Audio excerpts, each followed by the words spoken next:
Bro. Yeah.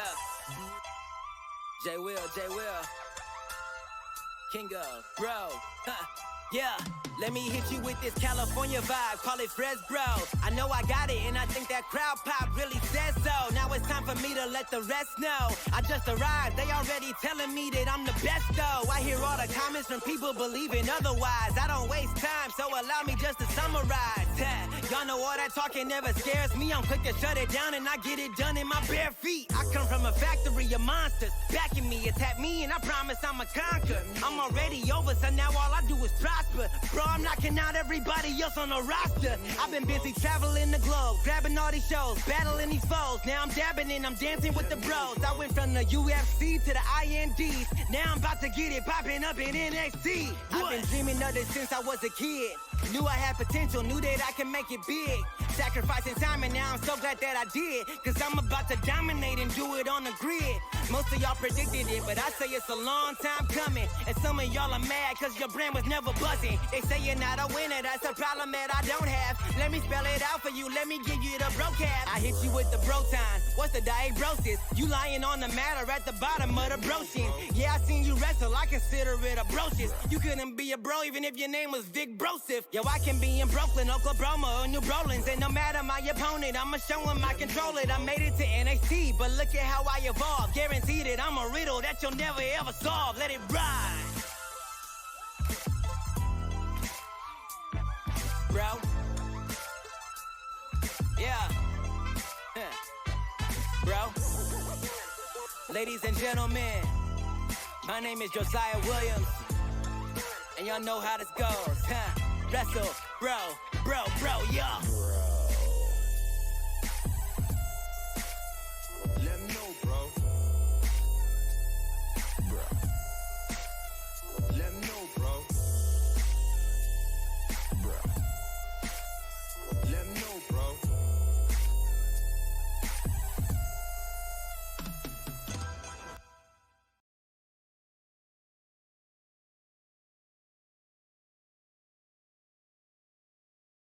Hello, CWF Universe. Hey, it's G here with another episode of Backstage Pass. 2 weeks ago, we talked about NXT War Games, and it was amazing. Adam Cole almost died. Holy cow. A lot of cool stuff. Now, as promised, we are talking about the other show that took place during that fine weekend of wrestling, which was the not as fine Survivor Series. Full disclosure, I have watched Survivor Series as my two co-panelists, and there's some good, bad. There was stuff. Let's talk about it. But before we do, let's jump into the thick of it. Let me go ahead and bring in my two co-commentators. Coming back to the stream is the wonderful Ian and Isaac. Hello, gentlemen. How y'all doing? Fantastic tonight. How are you? All good, all good. Ian, you ready? Collective groan over Survivor Series. Now, let's not be too angry because there was some good stuff. There were two matches there I liked. I love the outcome of the whole night. Yeah, that works, but they really kneecapped themselves in terms of dramatic tension toward the final one, which we'll talk about later. But there was something really interesting about Survivor Series that I haven't noticed until like there's a slight change in WWE pay-per-views, which is, have you noticed they're getting shorter? Don't hold your breath. No, I have noticed that, but also at the same time, it feels that way because the big two this year were 4 and 5. Mm-hmm. Yeah, but I mean, I remember when almost every WWE pay-per-view was going at least 3.5, and I think was Survivor Series 2.5 or 3? It was just under 3. Yeah, it was just under 3. Which is great. Um. All right. Overall impressions of Survivor Series. I mean, we're gonna go match by match, but I mean, let's get our feelings out into the ether right now. So anybody who's listening in is gonna be like super surprised. There's a lot of bad in this show. There's some good in this show, and the night ended properly. So you're saying the right team won. Oh, absolutely, 100%.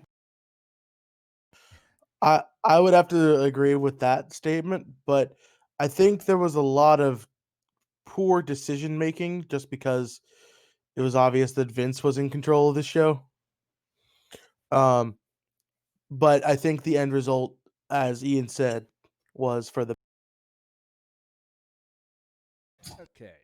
Let's get the black sheep, or let's address the elephant in the room. Survivor Series 2019 had instantly became way more interesting and more engaging from a build standpoint simply because of Saudi Arabia. Agree or disagree? Oh, 100% agree. If the 8-hour tarmac or 18-hour tarmac issue didn't happen, they would not have flown all those people from NXT in order to invade SmackDown.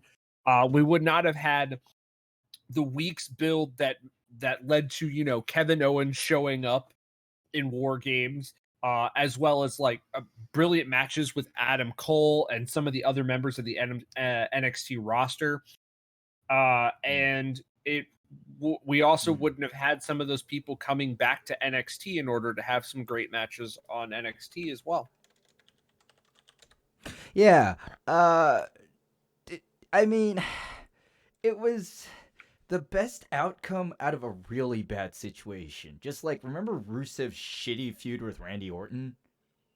Mm-hmm. Do you remember what the best? Do I have to? Do you remember what came out from that shitty feud? Rusev Day. I was just gonna say, was it Rusev Day? It was Rusev Day. Rusev Day came out of that shitty feud. WWE I was about to sing it. is really good at finding the chunk of gold in the pile of shit. And everything about Crown Jewel is a pile of shit. Just from everything. But we got this, so yay. Yeah, it is. It's something. It is something. But let's go ahead and talk about. Let's talk about the. Well, I didn't watch the pre-show matches. I just had to jump into the thick of it. Time was of the essence. So we're gonna go ahead and jump right to the women's 5-on-5 Survivor Series, which is Team NXT, represented by Rhea Ripley, Bianca Belair, Candice LeRae, Io Shirai, and Toni Storm, versus Team Raw, Charlotte Flair, Natalya, Asuka, Kairi Sane, and Sarah Logan, and Team SmackDown, Sasha Banks, Carmella, Dana Brooke, and Lacey Evans, and Nikki Cross. Right away, gonna say it, too many fucking people. Yeah, that's the only drawback to the Survivor Series matches. And I mean, like the one that happened on the kickoff show where it was the cross-branded tag team one that had double the people. So that was an issue. I will say this, the significance of the pre-show actually getting to matter this time was a good thing, because if you remember last year, SmackDown won a match and then they didn't count it, and they basically told you the pre-show doesn't matter. But this time, if you missed the pre-show, they were already tallying up victories in the pre-show. That is true. That's like the one thing. I mean, I didn't watch the pre-show match just because of timing, not because I don't want to. I'm sure at least the triple threat was good. Oh yeah, it was. No, it was. I mean, Tozawa, Kalisto, Leo Rush. I mean, they put out. And then work. the other one, which was the Viking Raiders era and New Day. Yeah, that's gonna be good. But wait, that was on the pre-show? I didn't watch the pre-show. Yeah, yeah, it was on the pre-show. Go watch that match. It's really good. course. I Wrong bet it outcome, is. but it's really good. Look, you put the New Day in a pre-show match. I always feel like the New Day just don't get the memo that their match is on pre-show. Because they always elevate a pre-show match to a match. Well, I mean, you had Raiders versus Era versus New Day, and that alone already is like a dream come true. So it was a really good match. I'm sorry, I didn't mean to derail here, but the Survivor Series match for the women, Yeah, too many people, right? too many people. Way too many people. Isaac, your thoughts on the amount of people in the match? It was hard to keep track of sometimes, especially like I said last week or 2 weeks ago. 2 weeks ago. I I don't really keep up with NXT UK. So having a couple of them like Tony Storm, I didn't know who she was going into this at all. Rhea Ripley I'd only seen for the last like 2 weeks. Like leading up to it, so I didn't, but the other three I'd been following, but it felt so bloated and unnecessary. You could have gotten away with 3 people on each team, if I'll I'm agree being with that. honest. I will agree. I'll agree with that. And the other thing that really hampered this match for me was that War Games just happened. So less than 24 hours before, Belair, Candice, Io, and Io Shirai and Rhea Ripley are killing each other. They fucking hate each other. And now they're all buddy. Which okay, if you're gonna be like, gee, that's like a big thing in wrestling, is the bitter enemies tag team. Cool, Roman Reigns and Bray Wyatt, great example. But if you're gonna make that an angle, at least give us some tension. They all came out and looked like friends. If you didn't see the pay-per-view, you would have thought they were just like all faces. So, I sort of agree, but I also am fine with it because of the way that they announce things, which I'm also not fine with the actual way they made the announcement, but with the actual announcement itself, it was like Rhea Ripley naming her teammates right after War Games because they couldn't tell you who was going to be in this match. Just like they couldn't tell you with the men. Like the whole thing leading up to this is no one knew who was going to be on the NXT team because they had to wait for War Games to be over in order to make sure that the people they wanted to put in the match would be healthy and fit to put in the match. Exactly. I 100% agree with. And that was like that was the thing that Triple H said during the media scrum call. He was just like, we had to make sure that everyone was going to be healthy. God forbid that an accident happens. We just wanted to make sure that something like that wasn't going to happen. So past that, I'm fine with it because of like the little thing Triple H says, which is, being in a cage with somebody, even somebody you're a bitter enemy with, can really like change your opinion on them and at least give you respect. So while they don't like each other, the whole thing about NXT throughout the night is they're a unified front and they all respect each other. Yeah, but that didn't happen in the matches. That's the thing. I get that storyline, but there was no like uneasy staring or like slight bickering and then they come together. I just wanted that tension in it as opposed to, because when you use that, it seems more as a hand wave explanation. Because Yeah, I understand. I mean, stuff like Candice and Io saying they're not gonna fight. I mean, that works. But if you weren't following it on social media, you ain't gonna catch it. So, I just wanted something to really just show. But I think that lends to WWE trying to make every aspect of their product something that they want your eyes on. From the backstage segments to like the backstage stuff they do on the YouTube channel to people's Twitter handles. They're trying to make it all part of the show, and I don't think to an extent that it's working. Well, here's the thing. You know who's even more guilty of doing that? AEW. Yeah. And AEW, it's a little bit worse because you have to follow their social media, and then you have to follow the separate social medias of all the wrestlers. At least WWE kind of collects it all.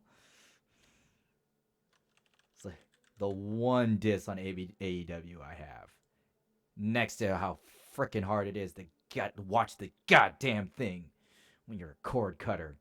But that's a different story. I mean, I'm just somebody who's been following that stuff for a really long time. So I kind of enjoy being the elite. Like I follow the wrestlers that matter to me on that promotion. So some of it's just like it's there. I mean, it's there, but we're getting a little too I sidetracked. Right. Anyway, Let's go back to the 5v5v5 match. all right. Where First, I just want to point out that it started out super strong. Oh yeah, because with NXT taking the advantage immediately. Don't forget, Io and Kyrie wrestled together, and for like a glorious 2 minutes, it was great. Like, whoo. That's what I wanted. Yeah, like the moment Kyrie gets tagged in, and the entire like crowd was just like, "Oh, here we go!" And then wait, which one dropped that super sick drop kick on the top of the other's skull? Was it Kyrie on Io and Kyrie? Whoever it was, I was a happy person. Pretty sure it was Io on Kyrie. Io and Kyrie. I don't think Kyrie does a missile. That was so good. And then I actually have it on mute in my other screen, actually, believe it or not. The women's match. And everything's good, you got all the people there, minus the alliances being a little shaky. And then comes 2 NXT people being carted off. Right? It was a weird choice. And then that's when things went bad. You're like, so here's the thing, right? Like, okay, so freaking Roman Reigns did the same thing. I think it was like last year or the year before in the Royal Rumble. The year before. And this is like a trope that Vince has convinced himself he loves. Roman Reigns, Kurt Angle. Right. You take them out of the match because you don't believe in their ability to go the full mile, and then you bring them back out for a cheap pop. But it didn't even work in this one, which we'll get into later. Okay, so what? Who got taken out? Was it It was Candice LeRae and Io? Yes, Candice and Io. Candice and Io were taken off screen. They were taken out off screen. And by a suicide dive. Yes, by the way. A suicide dive. After the night before, Io showed off her what's the word I'm looking for? Her endurance by running the ropes 10 times, then kicking Candice. Oh, and a moonsault off the top of the cage. Don't forget that. And a moonsault off the top of the cage. I mean, kayfabe wise, all that damage was piled up, but hot damn, it was only 2 minutes in the match. Candice got like a little bit of offense, and poof. All right, they're gone for a while, and that was the turning point, because now NXT's down 2 people, and in comes the infighting. I'm having such trouble recalling what happened. Mainly part of it was 2 weeks, but at the same time there's just so much. at that point, like Cross comes in, she wipes out Ripley and Storm, but she gets paid for it because Belair scores the first elimination by pinning her. Oh, now I remember. This made me mad. So Belair pins Cross, and then Rhea Ripley helps her cheat by because Belair puts her feet on the ropes, and then Rhea Ripley holds her feet down for added leverage. Okay, so here's what I'm going to say about the dynamic of these matches for Survivor Series. At least for one of the things in my personal opinion, that you had to walk in just expecting and trying to be fine with it as much as possible is there is no face team, there is no real heel team. And in personal opinion, I think that lays out for interesting dynamics because NXT is going to do anything to win and to prove that they are better than the other two, even if it's by cheating and helping each other to win. Because again, they care more about their product as a whole than they do about themselves walking into tonight. Good theory, but the problem is it's not substantiated by the text in the show. Because at that point, you'd be expecting some sort of commentary, some sort of promo that says their NXT is doing whatever it takes, and those words were not said. I can kind of point out that I'm pretty sure Morrow would have said it. Morrow wasn't there. Let's not talk about that. And I think that's the biggest problem with the commentary team, if I'm being honest. Well, McGinnis is great.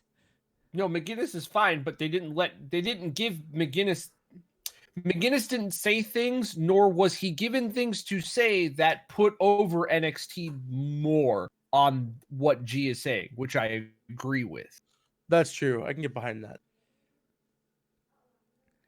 So I don't disagree with you, G, but like that's like sometimes I gotta say this. There's show don't tell.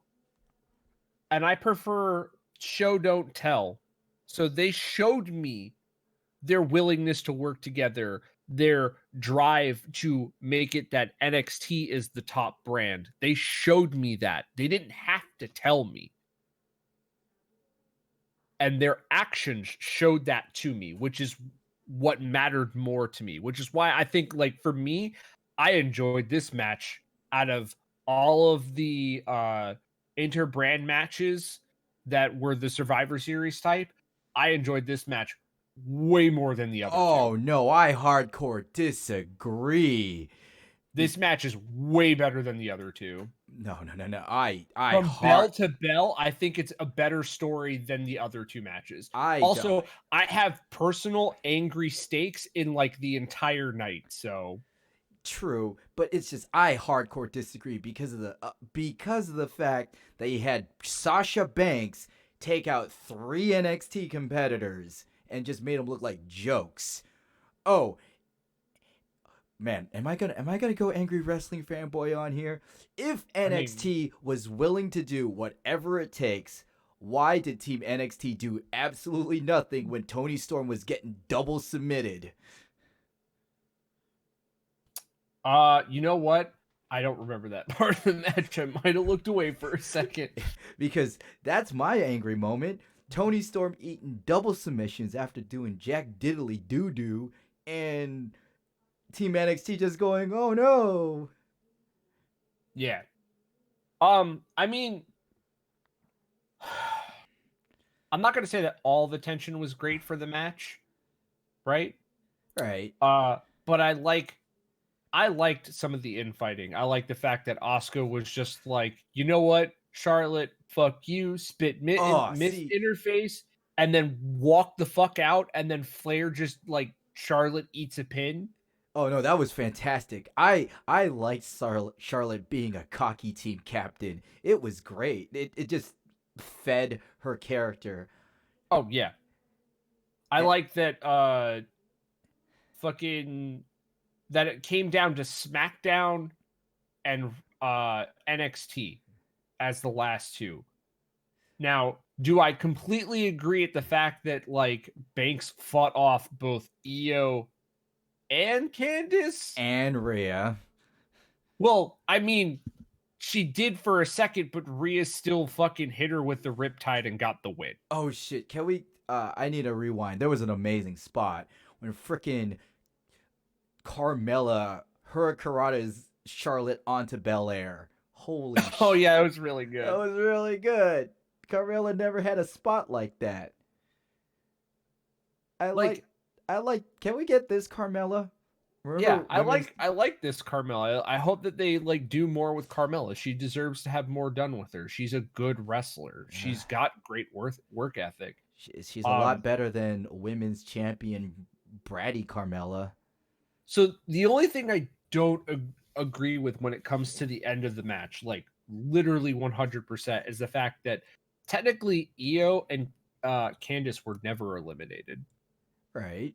They were taken to the back. So why did they treat it like they were eliminated? That's the only thing to me that didn't make sense, because they could have just like slid into the ring, beat up Sasha a little bit, and then gone back to the corner, and then Rhea could have riptied her and ended it. Well, because that's that whole thing we were talking about of, you know, somebody doesn't officially get eliminated, they get taken out of the match. I mean, you can go back as far as like freaking Stone Cold in the mid 90s, getting eliminated in the Royal Rumble, and not really eliminated, but like he chases Vince McMahon out into the arena and gets pummeled in the bathroom and is considered to be out of the Rumble, but lo and behold, the last 5 people are in the ring, and down comes Stone Cold and stunners every single one of them out of the ring. You know who didn't come back? Tegan Nox. And it was a better match for it. You know who didn't come back either? Curtis Axel. Still uneliminated from the Royal Rumble. Axelmania, baby. I just felt like I like the characters. I like stuff that's coherent and consistent. So Survivor Series is always kind of a weird time for me because everybody's blending colors and yeah, I'm at the spot where Tony's eating double submissions, which looked really painful, and NXT is doing, oh my god, they don't do anything. It's bad. Yeah, I mean, it's literally 3 on 1 on 1, and the 2 in the corner do nothing. And also, why is Natalya trusting Sasha Banks? What is Natalya doing? Because she's dumb. Didn't they literally have a feud? So, again, show don't tell. Trusting your enemy because the enemy of my enemy is my friend. It's that thing. Their main roster, NXT is not. So while technically NXT now is a lateral movement instead of a moving up. Horizontal. I mean, vertical. Vertical. It's a horizontal movement. It is not a vertical. Thank God. Because we all know now that NXT is better than both those brands. Raw and SmackDown have this thing that they are better than NXT. And they will look at each other and go, I'd rather beat you up than beat that person up last. Because then it leaves us to decide what's better, red or blue. If you're going to say it's show don't tell, it showed that Natalya was an idiot. Oh, no, I completely agree. But it also showed that they were going to team up for a second in order to... Literally, it was a second. It was a literal second that they teamed up. It was so sad. Also, did you notice that in all the matches and all the cross-brand matches, the Survivor Series matches, is like somebody took the defense modifiers for a lot of wrestlers and toned them way down? Because there was stuff that was securing pinfalls that never secure pinfalls. I did notice that. Like Sasha Banks got a pin off of a Meteora. Like, what?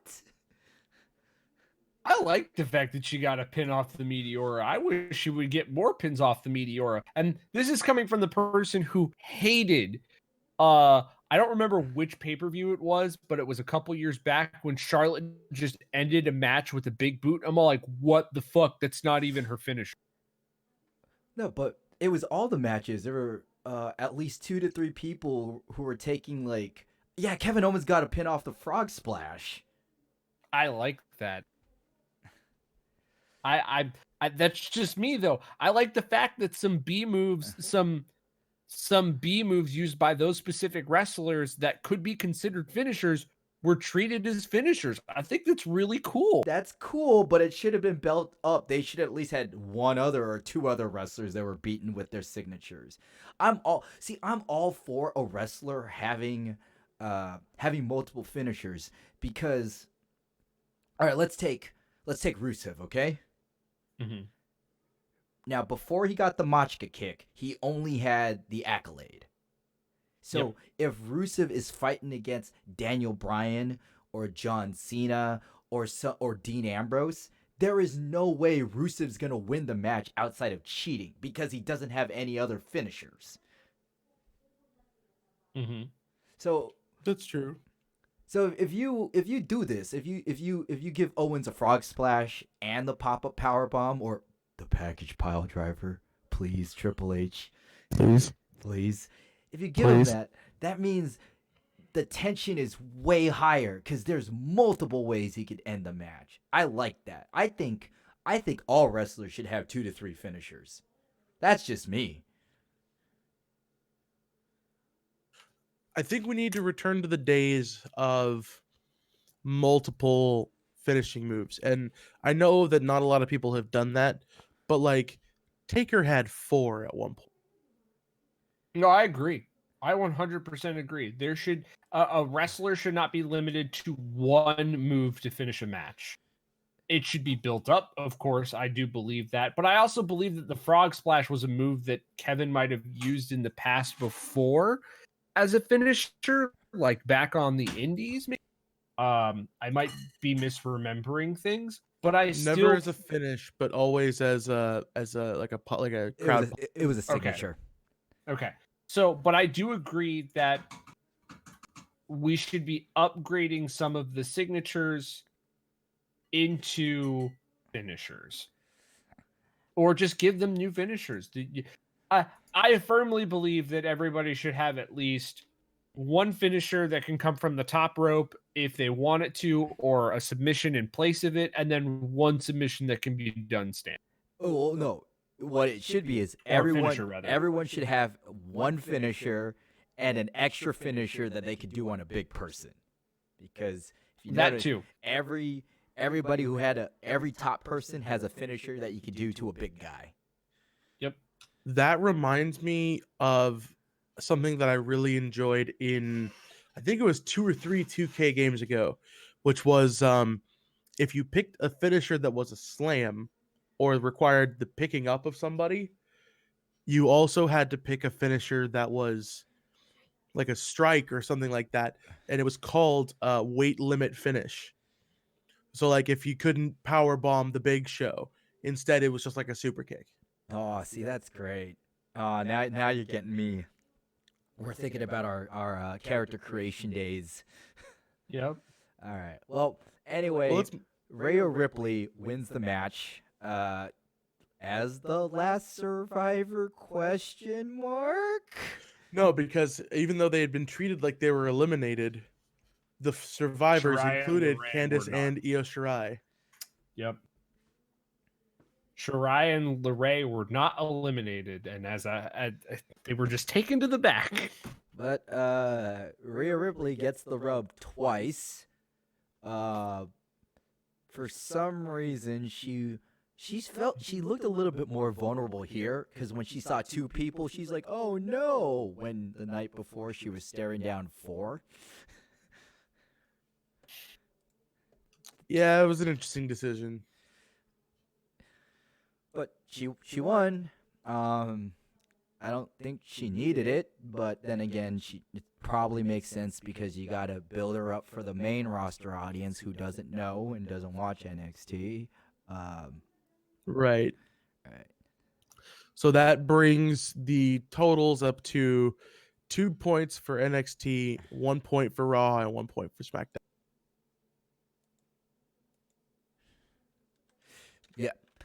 Yep. And now that match goes. That match in all its argumentative glory. To the hands down, in my opinion, best match. Yes. I wouldn't say best match, but in the running for really good damn match, which is Roderick Strong versus AJ Styles versus Shinsuke Nakamura. Now, if we want to talk about a wrestler that just got a bunch of extra character points and use them to, buy extra talents D&D style, it's AJ Styles. Because how many finishers does he have? He's got Styles Clash. The phenomenal forearm, the Styles Clash, the Calf Killer or Crusher, whatever you want to call it. And the 450. And the 450. Yeah, he can do the 450. He has 4 finishers. 5 if you include the top rope Styles Clash. I think that's just a modified one. Fair enough. It's Styles Clash. Avalanche Styles Clash is an Avalanche Styles Clash. That's like saying John Cena's double attitude adjustment is a new move over the single attitude adjustment. It wasn't 2K. You had to use a separate move slot for it. This match was your classic style of triple threat in WWE. Not to knock on it. I mean, no. It works. It definitely is a lot different pace than the Damian Priest, Killian Dane, Pete Dunne fight where they're all 3 fighting. This is more of that one in, one out. So I think for this it works, right? Like the night before they gave us a triple threat match that was completely different than the triple threat match that we got here, and it just works because of it. Oh, it works. I totally see it. I'm not saying it's worse for it, but No, I'm not saying that either. I'm just saying like the fact that I feel like Killian Dane, Pete Dunne, and Damian Priest went out there and were like, we can't do the same type of triple threat match that's going to happen tomorrow because we know that's how it's going to happen tomorrow. We need to do something different. And that's why they did their triple threat match the way they did their triple threat match. Whereas here you have the more traditional style of triple threat match. And I think getting both styles in the same weekend was a really strengthy positive. If that makes more sense. Yeah, I think so. I tend to agree with that. Well, yeah, because if they do the same formula, everybody's just gonna go, it's not as good as that other triple threat. But now that you do a different formula, it allows both of them to stand separately. Yep. I like all 3 guys. I mean, anybody who knows me knows that I love Shinsuke Nakamura, even though I know he's phoning it in because he knows he just wants to coast till he retires, so more power to him. I mean, that's the only reason he would have signed with WWE. Right. He's definitely older. He can't. He doesn't want to do as much. But his match with Sami Zayn, that just gave me all the goodwill. Right. Oh, and yeah. To an extent, I kind of see where he's coming from, especially watching New Japan now and just watching them beat the dog shit out of each other. Like, just some of the risks and spots they take, I can understand why he would want to back away from that to a certain extent. And you could tell that Nakamura, even ever since he was feuding with Bobby Roode, he's not hitting people as hard as he used to. Oh, God, no. I think if he did in WWE, there'd be a lot more receipts coming his way. Oh, Right. actually, no, there would not be a lot more. He could handle receipts coming his way. True. True. Very true. Very true. But this is great. How do you feel about Sami Zayn still being with Knack? I think they're. Sorry, you first. Go ahead. I think they're basically a match made in heaven that I didn't know that could exist. Because Sammy is like, it just means Nakamura doesn't have to talk. And I'm not saying that Nakamura is bad at talking. He's the exact opposite. He's a phenomenal speaker, even somebody who's not really good at speaking English, but he has learned. He's great. He's a great talker. But it gives me like Paul Heyman CM Punk vibes, where like Punk wouldn't talk for most of his promos. Paul would talk for him. You would say that, Puff. Oh yeah, I would. I guess it just gives me that vibe. I just love it too much. I think it's good. I just wish Sammy was a little less involved in the actual match aspect because it makes Shinsuke look less dangerous. That I can agree when with. Shinsuke was when he just turned heel and he spent 5 weeks hitting AJ in the dick, which was amazing, by the way. Which is amazing. What I really liked about it was Nakamura looked dangerous. He was just killing people. And I just want Nakamura to get the Strowman treatment where he's just killing jobbers. Kinshasa hitting him in the dick, just beating the shit out of people. I would You really want him to go back to hitting people in the dick, don't you? Dude, when he hits people in the dick, it's hilarious, dude. Did you miss where we did that spot twice at Fanimania 5? Oh yeah, I remember that. Oh shit, I don't remember that at all. Oh wait, no, I remember. It's at the very beginning. It was during the pre-show when everybody's kind of coming in, during Nakamura's music. And I don't know if you knew this, but the second time you actually clipped, I did clip you. Shit, I'm usually really good. I know there's. you usually are. Yeah? I apologize. Oh, it's all good. I'm not worried about it. But my point that I was gonna make about Sammy and Nakamura is that I find myself increasingly annoyed with it, but that tells me that they're doing their job. Does that make sense? Yeah, it means well because you're getting a reaction. But this match was great. Remember that spot where Strong tries to monkey flip AJ and then AJ eats a drop kick from Nakamura? Oh, it's good stuff. Oh, so good. I love it when dudes who know each other really well get in the ring together. There's that. Nakamura hit Strong with a fucking axe kick. It was this was a hard hitting match. This was the match. It was what I wanted. I let out a audible oof when that axe kick connected with the back of Strong. Everybody's hitting all their moves. Everything looks nice and snug. Yep. Still, AJ always beats Nakamura.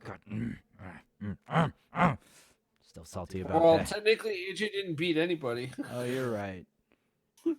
Roddy swoops in at the last second like that dastardly person in a triple threat match, boots AJ out of the ring and then steals the win. Oh no! Oh, it was so good. It was so good. I like that. See, I like No, I it when love Roddy. it. I like it when Roddy did it because it's in tune with him. Just watching Rhea do it just made me. I wanted that to happen during the pre-show in the triple threat tag match with Fish and O'Reilly, because I feel like this is the downfall of the show. Both Undisputed Era sets that competed in matches against the other brands didn't win. And honestly, from War Games to this, every Undisputed Era member should have won during Survivor Series. That is my personal opinion. It's my grapes. My first set of them. But Roderick Strong wins. Yep. Roderick Strong wins, stealing one from AJ, which brings the score to what is it, Isaac? 3-1 to 1.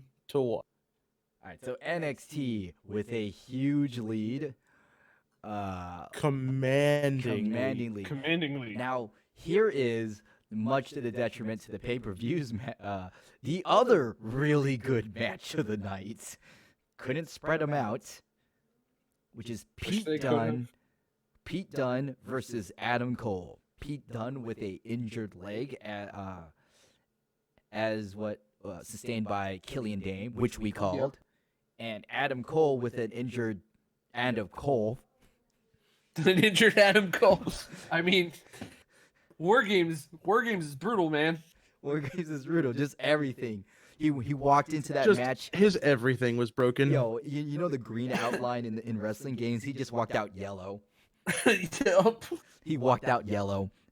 So true. Ribs red. I'm gonna use that. I'm gonna use that in my like everyday conversation, bro. I'm walking out yellow today. Walking out I yellow. can't. Not even. And all my non-wrestling friends are gonna be like, "What the fuck are you talking about?" Are you Asian? Yeah. Oh my god, G. I could say it. Anyway, I know. Adam Cole walks out. Obviously, all limb damage still in effect. Probably didn't Major get. damage to his torso. You know that shit is red. There's a big old bullseye on his torso that just says, "Please kick me, throw me on my back." But it's okay. It's like walking into school wearing a kick me shirt. See, Yeah. if Pete Dunne would have drawn some fingers on Adam Cole's torso, he's dead. I think that should be Pete Dunne's next angle, is that he goes to like the British Highlands and he realizes that the whole body is a giant finger. Oh my god. What he's got to do, and this is getting a little off topic, but I gotta say it. He's got to take what he's used against fingers, and use it against nipples. Oh no! No. No! That's some X-rated action we don't need. Pete, No. you know what you must do. Search your feelings. No. You know it to be true. Stop talking. Pete Dunne levels up to the forbidden technique where it's no longer joint manipulation, it's tongue manipulation. What? Before you know it, he's the new king of dong style. Yeah. Oh my god, he could probably bend Joey Ryan. Oh no, him versus Joey Ryan would be the perfect matchup. Oh my I'm gonna break your 11th finger, Joey. Oh my god, why did we give birth to this? No, I'm not talking about this. I'm not. All right, let's Moving start, right along. Let's start the match. Adam Cole versus Pete Dunne. Obviously, we know for a fact that Dunne is not gonna win just because there's no angles feeding into him. Because Cole has business with Ciampa, he has business with Gargano, he has business with Keith Lee. He's got business with everyone. And if Dunne wins, there's nothing there. But boy, was I still cheering for Pete Dunne, because I love me some Pete Dunne. I mean, same, 100%. I love Pete Dunne, and I was rooting for him the whole time, and I knew Adam Cole was going to win. I was all like, they could give it to Pete. I don't know what they would do afterwards, but they could give it to Pete. I'll be a happy man. I'll take Pete Dunne. Pete Dunne is NXT champion. Let's go. I thought what they could have done was like pull an old school Triple H style angle where, like, do you remember when Jericho won the undisputed title for the first time? Oh yeah, I remember that. How he came out and was like, "No, that was a fast count. You're gonna give me my title back like now, right?"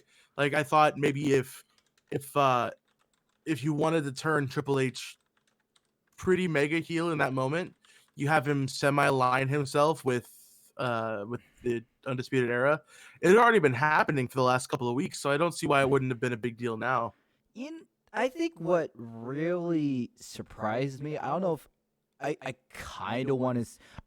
It's not a bad thing. I want to say missed opportunity.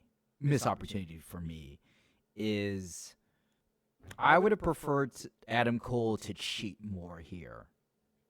I'm not saying a dirty finish, but I would have liked him to take shortcuts just because the situation for him is so dire. He is in obvious worse condition than Pete Dunne. Mm-hmm. Yeah, no, I agree with that.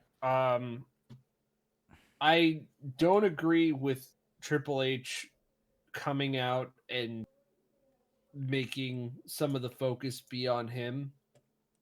I don't like that at all. I don't want another evil authority figure in NXT. Well, it's not even just like evil or authority figure in NXT. One of the great things about Triple H is that he doesn't let himself be the person, like he doesn't put himself in the spotlight at NXT because he doesn't want to be a part of that. He wants the roster of NXT to be the spotlight of NXT.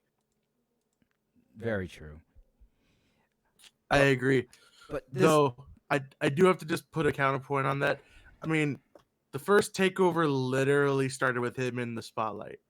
Just saying. Okay, but like that was for him.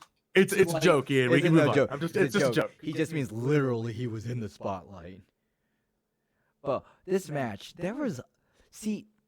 I was not expecting a lot of high impact moves, but oh boy, did we get them. Like that moonsault super kick.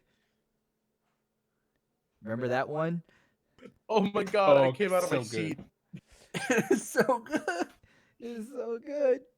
There's that, and I think I know there was The counter of the first bitter end into the brainbuster. I nearly lost my goddamn mind. there was that. There's Pete Dunne still doing his arm stomp thing.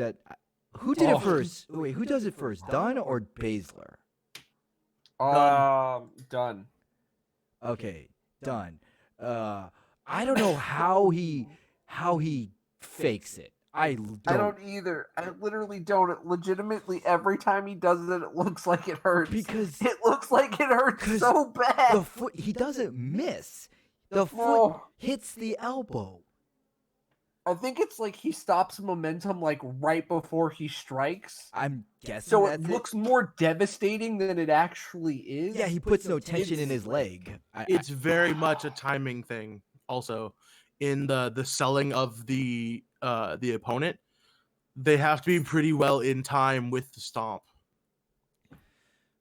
But there was that. There was freaking Pete Dunne sit out power bomb right before he freaking kicked Adam Cole in the side of the head. Yep. God damn. This match, like, y'all remember how 2 weeks ago we were talking about how Killian Dane, Damian Priest, and Pete Dunne wanted to kill each other? Pete Dunne wanted to murder Adam Cole. Oh, he did. And Literally 24 hours later. I was yelling at the screen going, y'all don't need to go this hard. But they did. Y'all don't need to go. Like, I would have been okay if they just got like if there was like a shit ton of rest holds and stuff. I would have been like, that match couldn't have been as good. But you know what? They worked really hard, so this is your rest day. No, they didn't get the rest day. They went to the gym and still did the full circuit. They chose to just go balls to the wall, and I can give them some serious props for that. Super good. Super good. Match ends with a bitter end counter to the Panama Sunrise. Which, by the way, almost pretty much one of the best destroyers I've seen ever. But I do like the fact that there's this little hidden genius with Adam Cole winning with the Panama Sunrise, is that it's the only move, one of the very few moves outside the last shot that Pete Dunne can't fuck with his finger magic. So hey, they got to keep their story consistent. That's a super good point. I hadn't even considered that. Because Adam Cole was doing a good job selling the ribs and his fingers, and I really don't like when people shrug off the finger offense with Pete Dunne, just because it's such a big deal. Anyway, this match was great. Last great match of the night. Mm-hmm. All right, so we go to Adam Cole versus Pete Dunne, and then our next match, The Fiend versus Daniel Bryan in Virtual Boy Vision. Do we have to? This was awful. No, there's still elements here I liked. The match was decent. Kill the aesthetic for the fucking love of my eyes. I'm tired. I'm so tired after watching what we were like 7 matches in at this point, including pre-show, I think, or like 5 or 6. This is match 7 on the card, yeah. This is match 7. Okay, so we were 6 matches in. This match comes on. The lights turn red because that's what we fucking do for the Wibbity Wibbity Fiend. We didn't do this in the first match. We can stop now. Yeah. I hate it. I hate it. It hurts my eyes way too much. At least there wasn't a cell. A red cell too. Which, by the way, Seth hated that match just as much as the audience did because it was so hard to see. Oh, by the way, I remember now. Panama Sunrise on the ring apron. Yep, Panama Sunrise on the ring apron. That was the big one. But anyway, so The Fiend versus Daniel Bryan in Virtual Boy Vision. I'm just gonna call it Virtual Boy mode. Either works. It's really funny. No, I'll tell you why I don't hate this match. Because I like the story of Daniel Bryan like denying the power of the Yes Movement and realize, no, this is me. And a really cool detail pointed out is, you know how the Fiend has hurt and heal on his hands, right? Mm-hmm. He hurt Finn Balor and Seth Rollins, but he healed Daniel Bryan. Mm-hmm. I think that's effing great. Like, Daniel Bryan actually left the match a better man. Yep. So it's literally, you have to pay it. Like, the reason why I like The Fiend is because you have to pay attention to the subtlety of it all. I legit missed that, dude. It's the subtlety that matters with this character. If you miss something and you go back and you watch it and you find it the second time, it makes the character that much more interesting. Because like Rollins became a worse person, Balor became a worse person, but now Daniel Bryan healed. He was conflicted with his relationship, and he was gonna do it, but he didn't want to. He saw himself beyond redemption, but finally he embraced it, and that's when he fought harder than ever before. And I believed for a split second he was gonna do it. That's why I liked it. That I was like, and then he died. Cause who the fuck is gonna beat the Fiend? I seriously don't know who the fuck is gonna beat him. How are they gonna beat him? Okay, so the last, if we go off of what is right and what is being done here, the Fiend's checklist still has a bunch of names on it. He could go after Rowan if he wanted to somehow. I don't know. But like, the last person that should be on his checklist is the man he said anyone but you two, and that's Roman Reigns. But the interesting thing about the Fiend is currently he's not really going after anyone. People are coming after him. Like Bryan sort of approached him in a certain sense. He's currently being approached by The Miz. There's no way The Miz is gonna win that. Oh no, fuck no, he's not. He can't beat Shane McMahon. He is cannon fodder. He is cannon fodder, and I'm fucking fine with it. Right? I think that's kind of a side effect of him being at the top of the mountain, so to speak. Because when you're at the top of the mountain, everybody wants a piece, you know? Whereas right now, he can't really go after his own enemies, I guess you could say. But I guess what the point I'm trying to make is, okay, the Fiend has survived millions of chair shots, right? This like 18 million stomps, being exploded, sledgehammer hit, regular hammer hit, a yes movement powered running knee, not just the running knee, a yes movement powered running knee. That's when everybody knows in wrestling that when you taunt and you land your finisher, the taunt like doubles the damage. It's a fact. It's a fact. Just like how Kurt Angle is 3 times stronger when he takes off his straps. Yep. So That's a good point. yeah, it's not just one of those flash knees. So what's gonna beat him? I see Daniel in the chat writes, I could see Roman win the Rumble and face the Fiend at Mania. But what can Roman do? I mean, okay, the spear we've put over can take out the Taker. He could do that double rebound spear, but He can do 30 Superman punches followed by a fucking spear because that seems to be popular. All right. I'm just going to have to come out and say this right here, right now. Kill the Superman punch, kill the spear, give him 2 new moves. Pretty please. That's all I want for Christmas. I'm dead serious. Kill the spear. It's boring. It's like, give him a power bomb. Let him power bomb people. That looks cool. he does power bomb. He's got that Razor's Edge power bomb. Oh yeah, that's true. But he doesn't do it as a finisher. Like, take the Superman punch out because like they're trying to treat it as a finisher and a signature, and I'm like, I don't like this. It's dumb. But like, I just want to see 2 things happen. I want to see him like, I would love to see him fight Keith Lee again. And then when he goes to spear Keith Lee just like braces himself, catches the spear, and then power bombs him. No. Spirit bombs him No. right in the middle of the ring. Kill the spear. You're missing it. Roman goes for the spear. Keith Lee hits the ropes and pounces him. Or that. But I really want to see like a display of strength of somebody just like he goes for the spear. He gets caught. He gets picked up and dropped on his back and gets pinned that way. But you see what the point I'm trying to make is the Fiend is literally invincible. He has cheat codes. So when the game ain't fair, you rig it.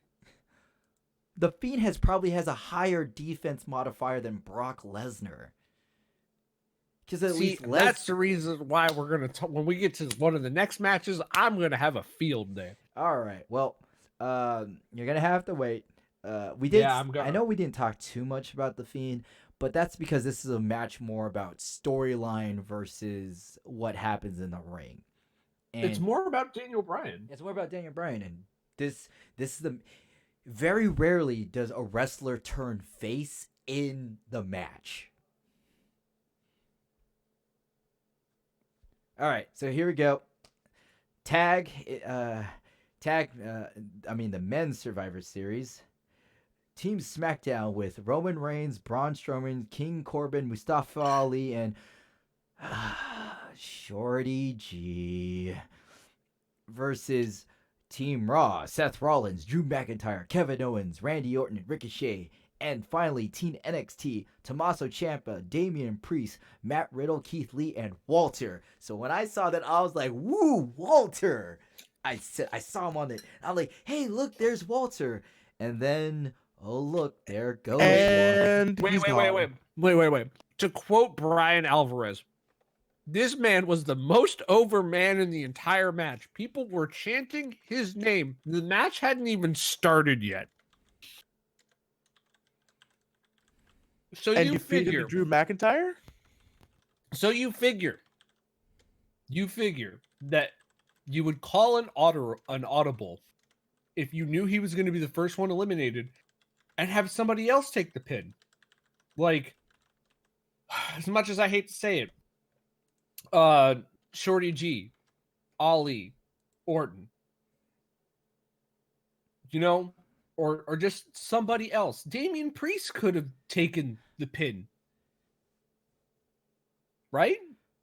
Walter didn't do anything last night. Walter I would sat agree with there and that. watched an entire match. Damian Priest could have taken the pin. Walter could have gotten a pin instead. Also, let's not This forget. match is a fucking travesty. Let's for the not most part. forget that Drew McIntyre was just eating all of Walter's chops like nothing. And not only does it make Walter look weak, it makes the entire UK division look weak because Walter is running roughshod through everybody. At least a surprise roll-up. I would have forgiven a surprise roll-up. I mean, it's the most devastating move in all of sports entertainment. A perfectly executed small package. Yeah.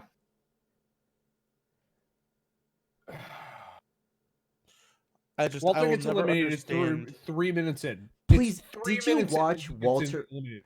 Isaac, did you watch Walter versus Bate yet? I did. And My God. anime, right? Yeah. I also watched Walter versus Dunn for the title. And Walter versus Kushida?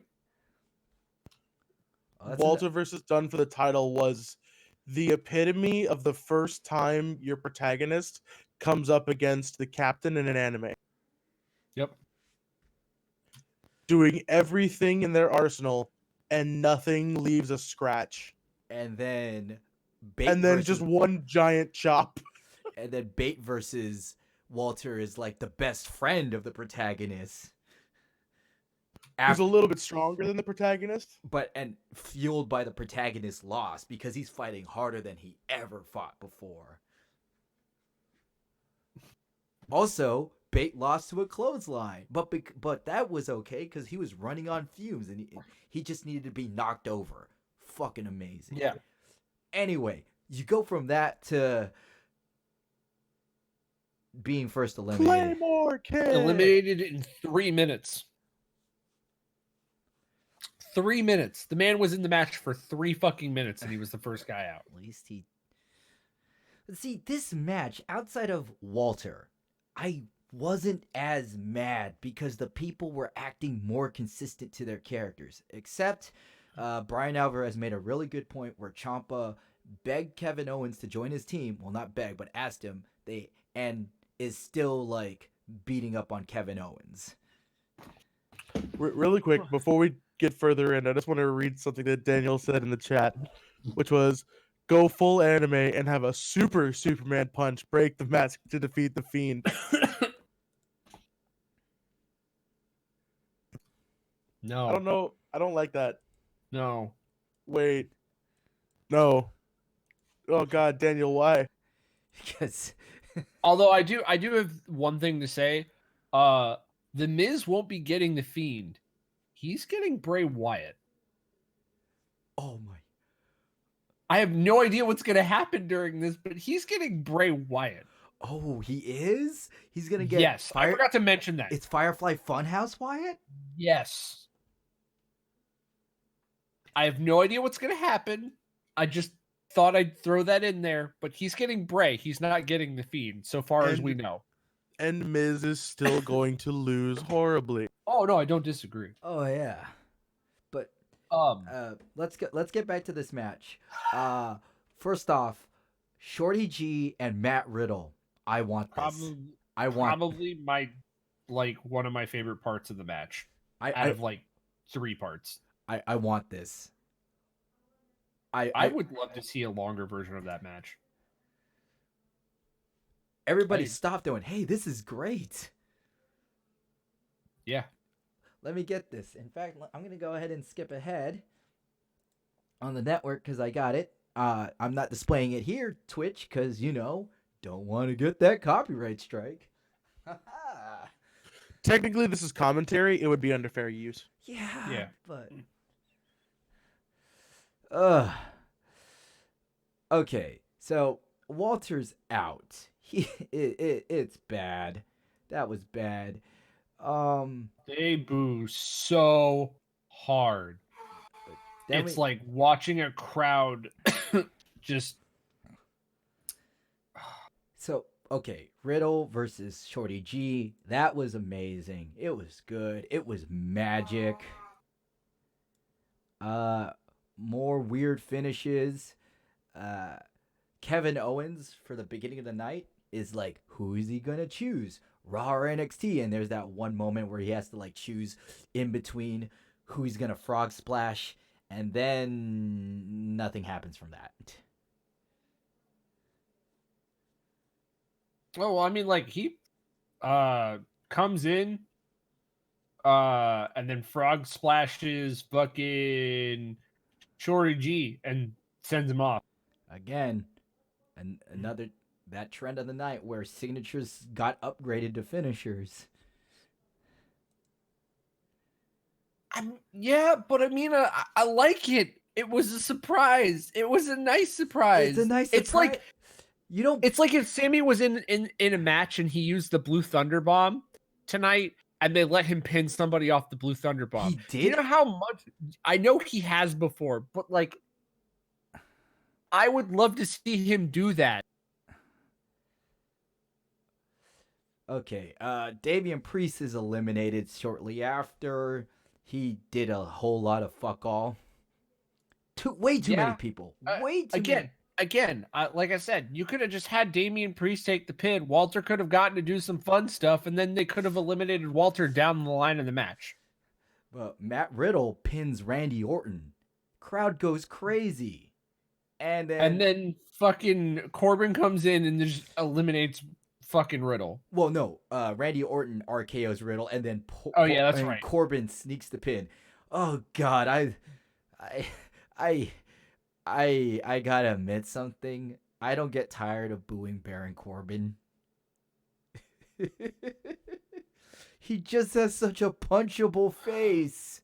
He does. You should never get tired of booing Baron Corbin. I mean, the only person who's probably tired of booing Baron Corbin is my friend who's blocked by him on Twitter. Yeah. And then Corbin, after he sees Keith Lee, tags in Braun Strowman. Oh, okay. All right. You know how there's the one spot with Tony Storm doesn't make any effing sense, right? Yeah. This one, Braun Strowman gets counted out in a triple threat. Yeah.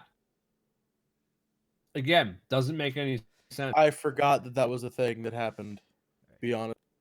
But this was great where Braun Strowman runs around the ring and hits 4 people. It's fun as hell. And then Keith Lee collides with them. I thought that was great.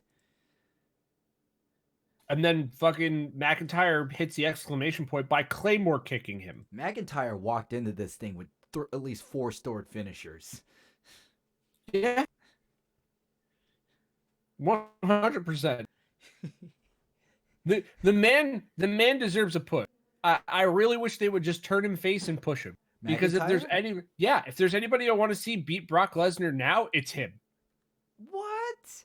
Yeah, I'm dead serious. He was so much fun as a face in NXT. He was so much fun. I'd pick Samoa Joe to beat Brock. I'd pick Matt Riddle to beat Brock Lesnar. If they're going to call up Riddle and they're going to let him do it and let him have a title run, sure. If they're going to turn Joe face, sure. Oh my God. I mean, I want Brock Lesnar versus Samoa Joe too. Joe almost beat him the first time. I believed him. I thought he was going to win the moment he was starting to choke out Paul Heyman. They fucking, that's like, all right, anyway, Ricochet doing Ricochet. I'm going down the match highlights because, shit's happening. Ricochet's doing Ricochet things great. And then Mustafa Ali gets the tag in, and whoo, Ali's great. Chicago loves him. And of course, Ali gets pinned. I mean, Ricochet gets eliminated before that by an end of days from fucking Corbin. Well, yeah. It's like, I mean, this match, it has a habit of right when somebody gets over, they get eliminated, which I think is slightly better because in the women's match, nobody really got over except for Io and Kairi and Asuka. Yeah, I can understand that. Look, Walter. The reason why this is like just bad is this is the Chicago audience, so obviously what you should be doing is catering to your crowd. You should have let Ali go a little longer. In fact, give him an elimination or two. Put something under his belt as he. Walter was the most over person. He's been unbeaten for the last year, and everything they did tonight just like is gone. With a single Claymore kick, they ruin Walter's character. Because the aura that he presents, I mean, I could just look at him and go, you got Claymore kicked and eliminated in 3 minutes at the Survivor Series match. Why should I give a fuck about you? At I mean, least- I know you can rebuild that, but still. You know what makes the Ali thing forgivable, at least? Is that Baron Corbin, it's his fault. Oh, yeah. At least it was to get heat on Baron Corbin. Not Yeah. that he needed it, but it makes sense. I mean, it just makes sense. Okay, he was distracted as opposed to, one Claymore kick. Yeah. It's a pretty tough one. But hey, I just felt the ending was a lot more consistent to everyone's character and building up. We didn't have one person being able to fight off multiple people that they shouldn't have, especially two of them were relatively fresh in the match. Yes, I would tend to agree with that. I think one of my, I think my favorite moment from this that, correlates to story, even though that story is now pretty much trash, is Reigns getting fed up with Corbin, spearing him in the middle of the ring, and then just looking at Reigns, looking at Ciampa, and then Ciampa just crawls over Corbin and pins him. And he's like, okay. And then Reigns is just like, fuck it, I'm done with him. I can't stand him. Get him out of my face. I'll fight everybody. And see, that So makes good, sense though. because they were arguing the entire match. Oh, It- yeah. It was Corbin, the shitty team captain, versus Reigns. Like, no, you're doing a bad job, and then Reigns just has enough of his shit. That was great. That was great. And I mean, so at this point, we're left with, because McIntyre gets eliminated before that. yes, uh, he got speared. Yep, he gets speared. So we're Wicked left spear. with, it was a really good spear. It was one of the best that I've seen in a while. We're left with Roman, Rollins, Ciampa, and Keith Lee. So there's a reason why I'm slightly upset by this.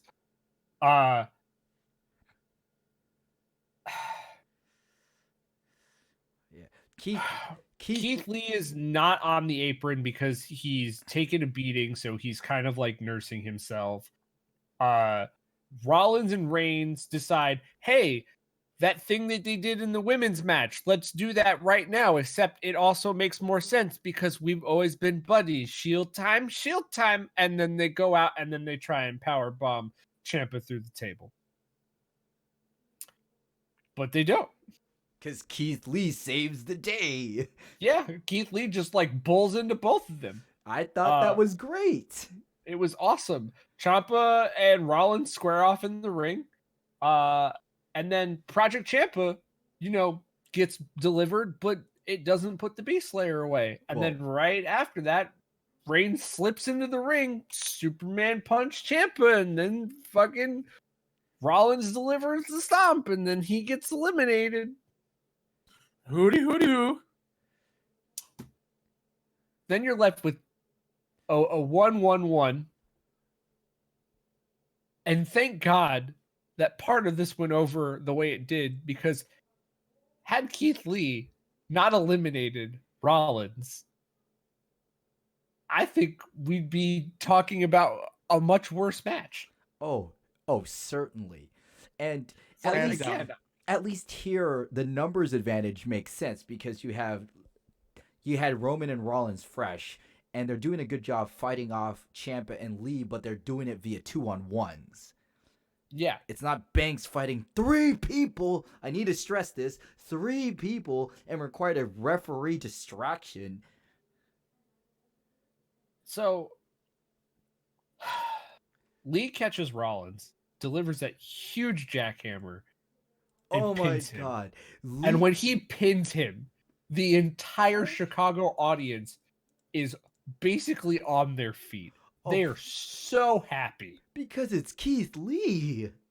No, Lee- because Rollins is gone. Everybody hates him. that too, but he got eliminated by Keith Lee, who they've been doing a really good job kind of teasing him out the entire match. He wasn't doing cool stuff, but he was always making really good saves. Yeah. So Baron Corbin is consistently the most booable heel in WWE. Yeah, no, it's true. It's true, Daniel.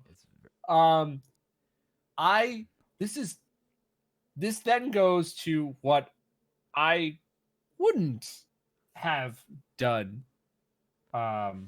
First off, did anybody think Keith Lee was going to be the final survivor? I thought Ciampa was going to be the final survivor. Yeah. I thought Ciampa was going to be the last person for NXT. I also thought he was going to be the legit final survivor because I thought he was going to pin Rollins. Well, he did. He did. No, he pinned Corbin. No, you said you thought Keith Lee was going to pin Rollins. No, I thought Ciampa was going to pin Oh. Rollins.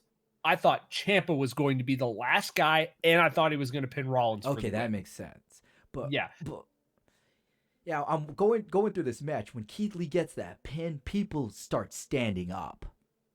oh yeah, 100%. They're on their feet. They're ready to go. They're all like, "Oh man, NXT's gonna take this. They're just gonna run away with it," which is what they should have done in the first place. But nope, that's not what happens.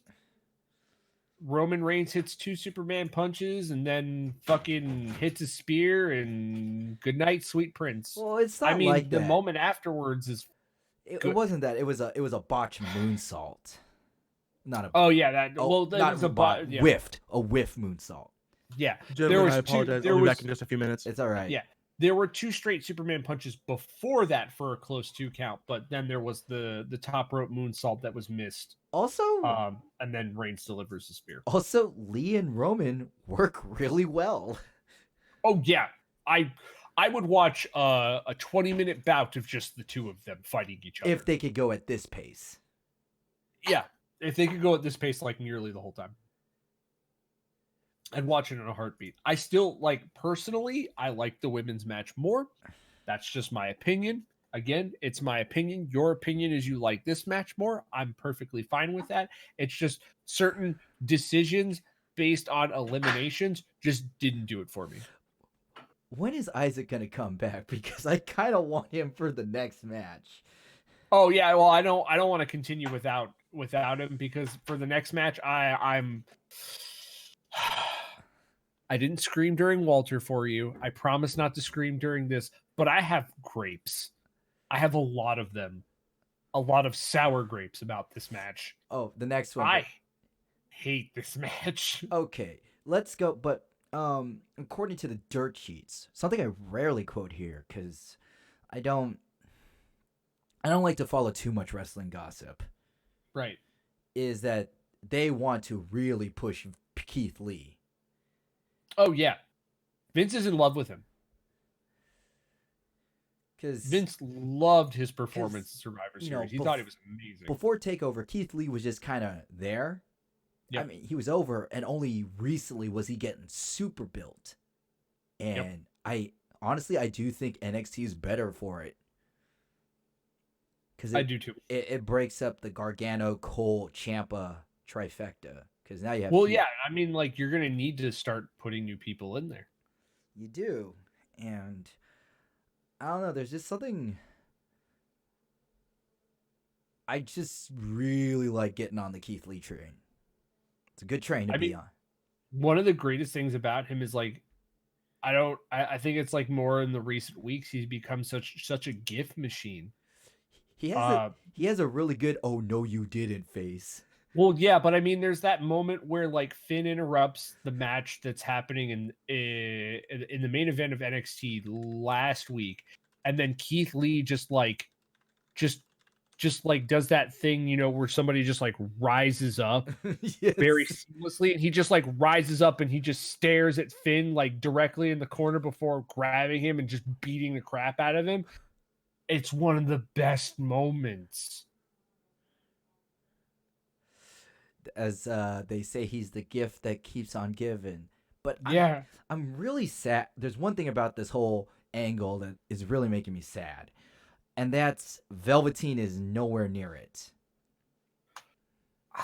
I mean, Okay, it sucks because he's still injured. is he legit injured? Yes. He and Gargano are legit injured, which is why they have not been seen recently. I thought Dream was just like kayfabe injured and he's gonna go take a break, or that they didn't have any plans for him. No, he is legit injured. Oh, really? What does he have? Check the dirt sheets. I'm gonna go check. Hang on, I don't remember, but While you do that, I'll be right back. I need to get some water.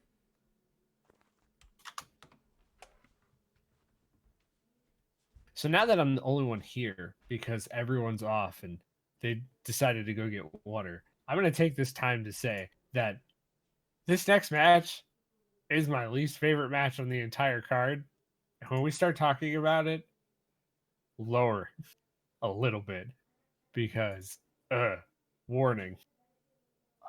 Let's see here. What is he?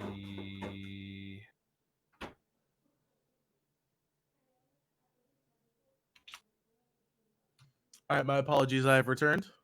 Well, now we're waiting on G because he went to go get water.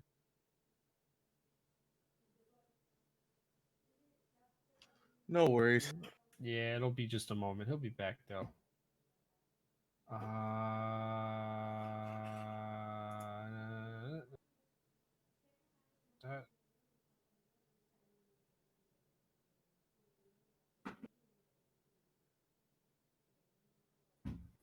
Okay, yeah, that's right. We don't know what it actually is, but it is actually injury. Okay. Glad that you're back though, because we're gonna get on to the next match when G gets back, and oh man, I have things to say. I think I hear him. And I'm back. Any luck with that Dream stuff? Okay, so Dream has an undisclosed injury, but he is injured. Okay. Yeah. Timing couldn't be worse. Oh no, it's terrible. It's Also, terrible. Isaac is back. The only thing that I could say is a silver lining is that it keeps Dream off of main roster's radar. But at the same time, because he lost all this momentum, I don't know if he could get his spot in the card back. I think he could.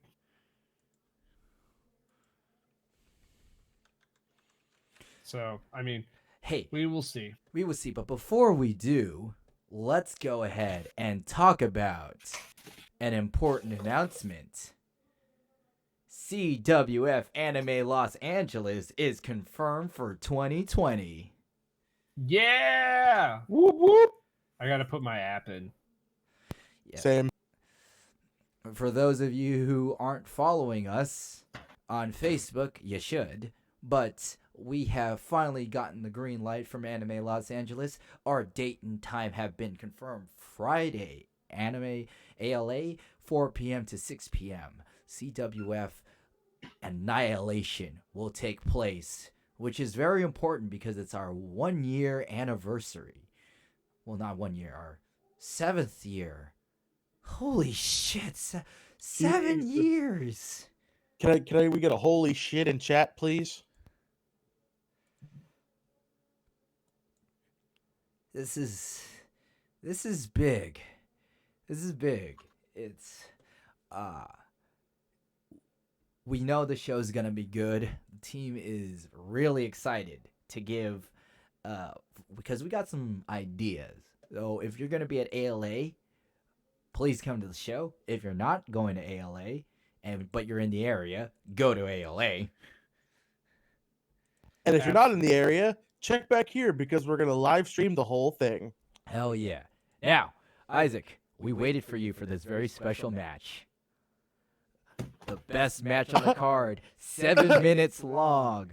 Brock Lesnar versus Rey Mysterio. How no dare you? disqualifications. Rey How Mysterio. dare you? Mary How dare you? How I don't wanna. dare I don't you? wanna. I don't wanna. I don't wanna. I mean, the build was there. Rey Mysterio says, I hope my son is watching. So says, I'm going to beat Brock Lesnar with this pipe. And he makes those words true by losing the pipe after the first swing. I hate this match. This is the worst match on the card. No one can tell me otherwise. I hate this match. And I will give you the exact reason why I hate this match. You know what? There's Go no ahead. reason. There's no reason Rey Mysterio shouldn't have won here. There's no reason. You want this man to look like a legend, to go out on top, let him hold the WWE Championship for more than fucking 2 hours.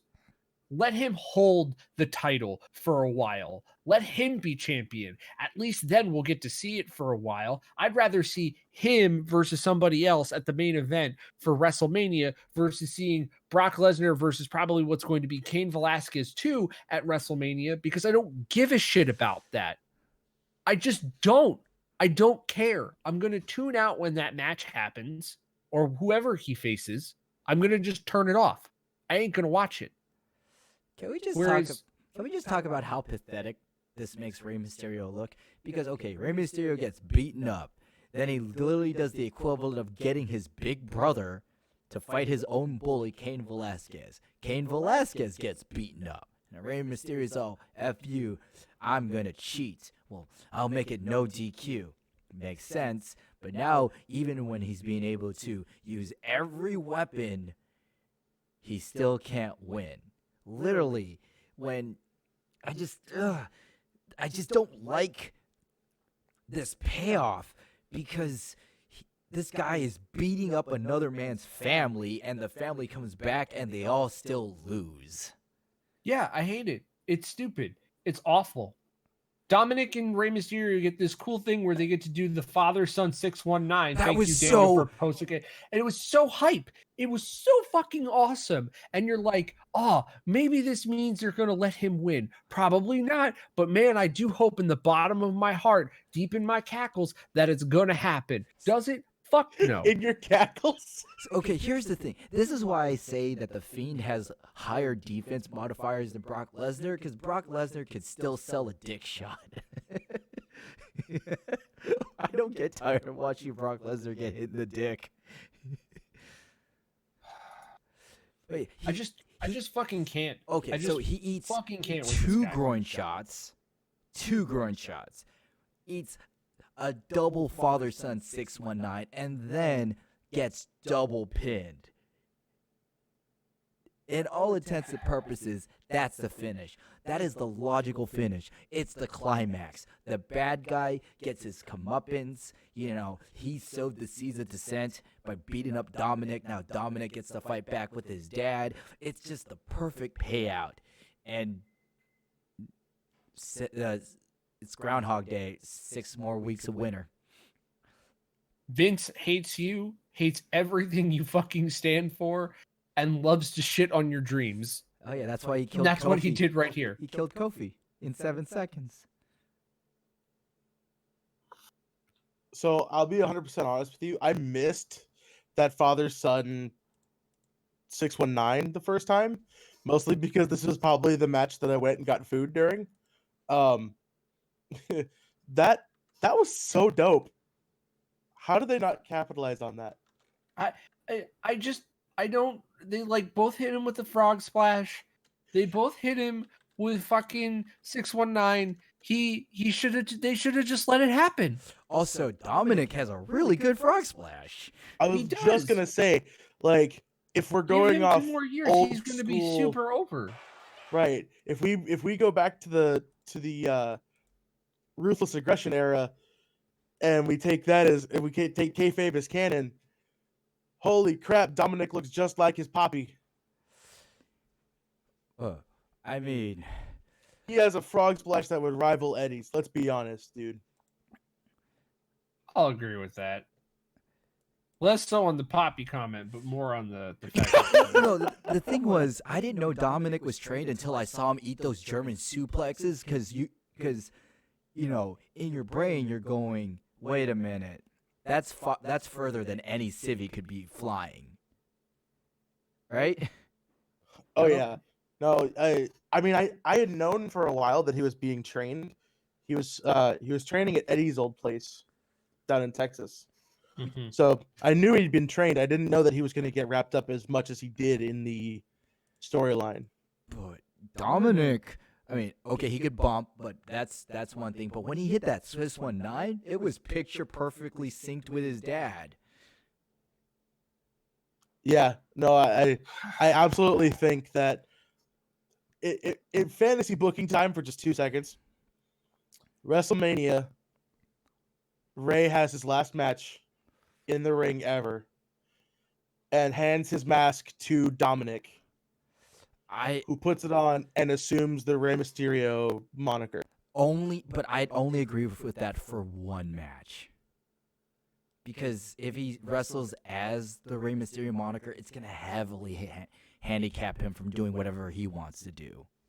Oh no, I meant that as more of just like a one match thing. It's more like a Hogan Rock or Rock Cena kind of situation where it's a passing of the torch. Yeah, that'd be really cool. Like, I don't know, he's booked for the match, but then he gets injured and then he comes out and then he just gives the mask to his son and his son goes down the ring. I think that would be dope. That'd be so anime. Ugh. It would only be better if he won the title. So But I don't know. Oh, first off, it's funny how ever since his early feud with Undertaker 5 years ago, Brock Lesnar's kryptonite is just getting kicked in the dick. Thank you for that, Daniel. And yes, it's really funny how that fucking Brock's entire kryptonite is just getting kicked in the dick. Rollins hit him in the dick. Ambrose, Daniel Bryan hit him in the dick. Did AJ hit him in the dick? He did. He did.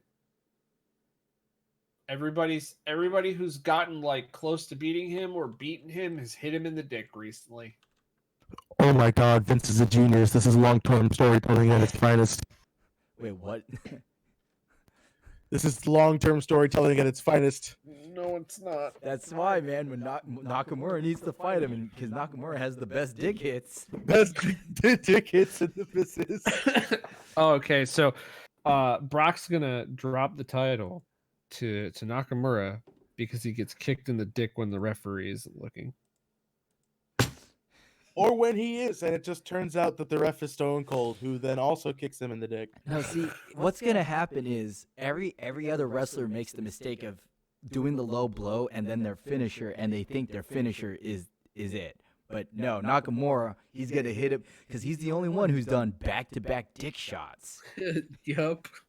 He's gonna double tap him. Actually, that's not entirely true because fucking Seth did that at WrestleMania where he shoved Brock Lesnar's dick into the table twice. Oh. One last thing. I sorry, this popped into my head as we were talking about this. Sammy needs to put Brock like at the end of a table and hold his legs up so that Shinsuke can do a dick shasa. Oh, I don't even want to think about that or the logistics of how to make that safe. The answer is you don't.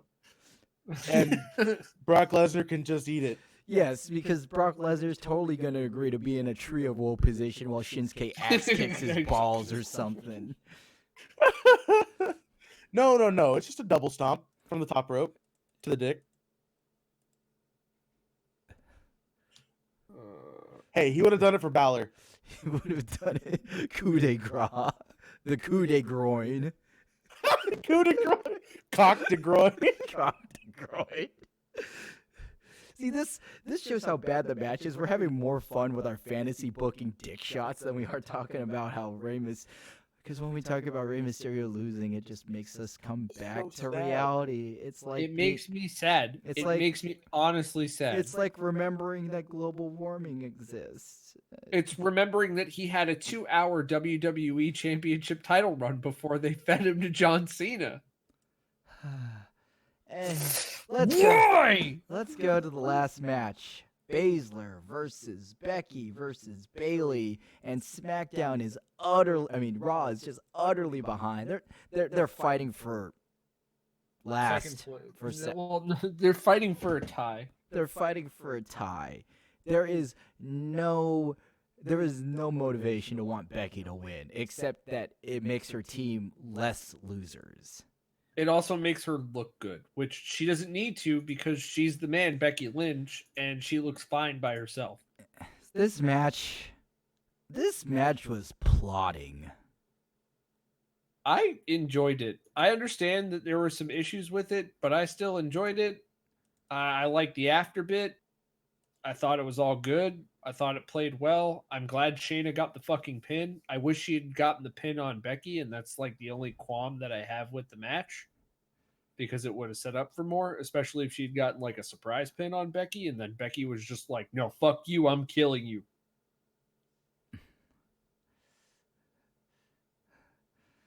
I don't know, this match, it never felt like it hit its stride. It was all The stop. biggest issue for me was that there didn't, like, yes, Becky and Bailey had chemistry, and they always will because they were the 4 horsewomen or whatever, but Shayna's style just outshines them both in such a like a hard hitting way that I feel like Becky was standing up to Baszler, but if it was a quote real fight, right, like kayfabe wants us to believe, Baszler would just shit on Bailey.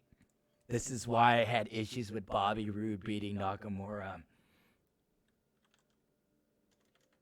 I mean, I don't know. I have nothing to say. Really, I'm just. I mean, Yeah, we knew that the moment we were talking about a Kinshasa to the dick. because I went, oh, that's a first, Ian. You have nothing to say? Are you still thinking about Brock Lesnar? I don't want to, but part of my brain is probably doing it. Are you imagining Brock Lesnar in your bedroom? No, Cock Lesnar? stop, No, stop. stop, Stop. just stop. Stop. Isaac, no. Oh, I think I found my hentai con character. No, that is Thanks, not I a hate it. knife on his chest. I promise. Shut up! Stop talking! Stop! And No, that ends stop. our episode of Survivor Series. Yay! And just like the real Survivor Series, it just kind of ended on a that. Just meh. It just ended. I'm like, oh. NXT won, yay. That's a See, big okay. yay. That As is- a whole, if you were to ask me how I would have booked this show, I would have had NXT win every match. I'm dead serious. I would have made SmackDown and Raw look like utter losers. Geez, is that a Vendetta match? I feel like there's some Vendetta booking in there. It is sort of Vendetta, but on top of that, it's and they did it right. For all intents and purposes, they did it right. They gave SmackDown second place because it's an established show. It's on a new network. It needs the ratings. They did really good story stuff with it. It worked out for SmackDown. For NXT, it's the first time it's on cable television. Still, people don't know that it exists. And if you want to put eyes on it, what you're going to do instead is give them the wins. I think NXT should. I do agree NXT should have won just because if they didn't, it just makes that build pointless. I don't think it needed to be a dominance, but I would have preferred if once they were slowly etching out victories, that the other two rosters should be reacting and either like try to team up or team up failing for against NXT, and then that really puts up why NXT is the one cinching it. Yeah, no, I agree with that. Because I think the moment when NXT won the women's match, like people should have started saying stuff. Yeah, I think commentary as a whole for certain aspects was a letdown. I think they also could have just showed it in the framework of every match. The only match that I don't think that it makes sense for them to show it is AJ versus Nakamura, because those two kind of hate each other. Well, not to mention there's no infighting. It's just the three brands. Yeah. It's just the three brands. Which, again, the biggest issue with Survivor Series is this is the only time that we're like told that we're supposed to care about the three brands. And that the fact that there is a battle for brand supremacy. If they sprinkled some of these matches throughout the year and made things a little interwoven, not completely, but a little interwoven, and they did things with ramifications for winning and losing those matches, I would give a shit more. Put two people who want to be the number one contender for a title in a match from separate brands against each other. It gives us just something to show that's new chemistry. It's sort of like an exhibition match, but one of them wins, they get to be the number one contender for whatever fucking title. I think that's also another thing about Survivor Series is they're really fighting for bragging rights. At least with War Games, they kind of develop little mini storylines, but ultimately, like, what's on the line? Yeah, exactly. Like what's actually on the line here? There used to be things that were on the line for Survivor Series, but currently for the last few years there isn't. Remember last year, Shane said we better win, and when they didn't, nothing came of it. They completely forgot about that storyline, or they just decided to disregard it. And it's a travesty. Absolutely awful. And this year, what we get afterwards, the night after, we get a nice little town hall with Rollins, who basically starts his heel turn and goes, "Fuck you guys, you sucked." Like, he wasn't in the match and he didn't get eliminated, but he just literally says, everybody else on Raw sucked. He calls out AOP. He calls out Randy Orton. Both of them, both groups leave. Everyone else starts leaving. I like the town hall segment. It was. It was great. It was perfect. It was the breadcrumbs that needed to happen afterwards. 100% good stuff. That is really good stuff, and I really like how Rollins all, why did you do this? And he's that guy. After a match in League or Overwatch, it goes, "Man, I carried. How come you couldn't cinch the win?" Actually, it sounded a lot like that. Yeah, he did. Holy shoot. Hey, Isaac. Am I being called out right now? No, I'm just saying, you know that feeling, right? I do. That town hall segment. That's why I said I feel called out, because that is me at the end of an Overwatch game. He's that guy who goes 4, 10, and like 13, right? But still at the end of the match goes, "I fucking carried. What the fuck, guys? I was the only one doing anything. What the fuck were you guys doing?" I was on the objective. Okay, that's not me. That's not me. If you want dude proof, I'll be streaming at the end of this. He's the guy with, and I'm not saying you are, but Rollins is the guy with mediocre, average KDA in a match, and he just fucking tries to lay into you for not doing what you're supposed to be doing after the match is over. Above average KDA, he was the last one on Raw. Did he pin anybody? Did he score a single elimination? On Ali. Wait. No. Yeah, no, he pinned Ciampa. He pinned Ciampa, and that was and it. Drew McIntyre. No, Drew's on Raw. Reigns pinned Drew McIntyre. Oh, sorry. Reigns Their pins Drew names are right McIntyre, next to each dude. other. It was Ali and Ciampa were the two Yeah. that he. No, because Ali gets pinned by. Rollins curb stomped Ali after Corbin gets in his face.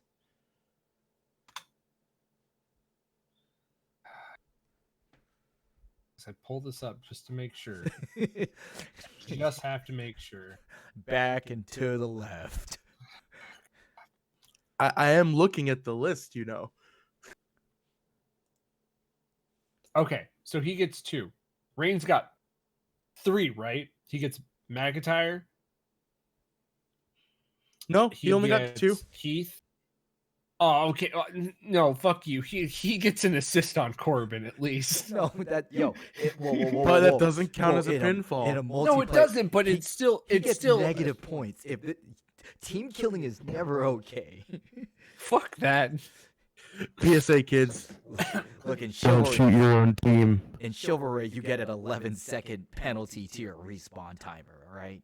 Oof. I play chivalry. I played it. It's fun. You know what else is fun? Good game. Vermintide. Vermintide is the shit. Okay. Anyway, Rollins is like the best thing to come out for the outside of the NXT celebration party with Josiah Williams. Yeah. NXT deserves it. NXT also needs it so they can put more eyes on NXT. You should be watching NXT. You should be watching NXT. It is the only reason why I own the network. It's literally the only reason why I own the network as well. But anyway, that was our episode of Survivor Series. A lot more dick shot jokes than I anticipated, but thank you. I mean, when Lesnar's involved, what are you going to do? Yeah. Well, thank you, Ian. Thank you, Isaac, for coming back for this. Absolutely. Happy to come back anytime. We'll probably be talking about ALA the night before. I mean, next week. Next episode. But hey, it's been fun. Give us a follow, and we will see you. Wait, Yes. you're going to talk about ALA, but you're not going to talk about what comes before ALA? Oh, you're right. We'll be talking about You know, Tayo it's- next time. Yeah, it's super important. Hey guys, TayoCon Heat Wave. First weekend of January. On January 3rd? Yes, January 3rd, because that's Friday. 7 o'clock Mountain Time. We will be live streaming Heat Wave from Mesa, Arizona. You be there if you're in Mesa or the greater Phoenix area or the Arizona in general. But if you can't make it, be right here. Twitch.tv/the CWF network. The Arizona in general. I like that. The Arizona. I'm super excited for this show. I'm massively excited for this show. The star power that's coming to Heat Wave, just from a booking perspective, is absolutely fantastic. Can't wait for it. We got a special surprise. Some people on staff know about, but the rest, the attendees don't know. So you guys are going to have to be there to see it. Absolutely exciting. I hope you see you there. Sorry, you did your plug for ALA. I have to do the plug for my show. And I'm gonna be streaming in about 15 minutes. You guys want to come hang out? I guess that's my. All right. Well, this was another episode of Backstage Pass. Thank you for listening, and we'll see you next time. Yowie wowie!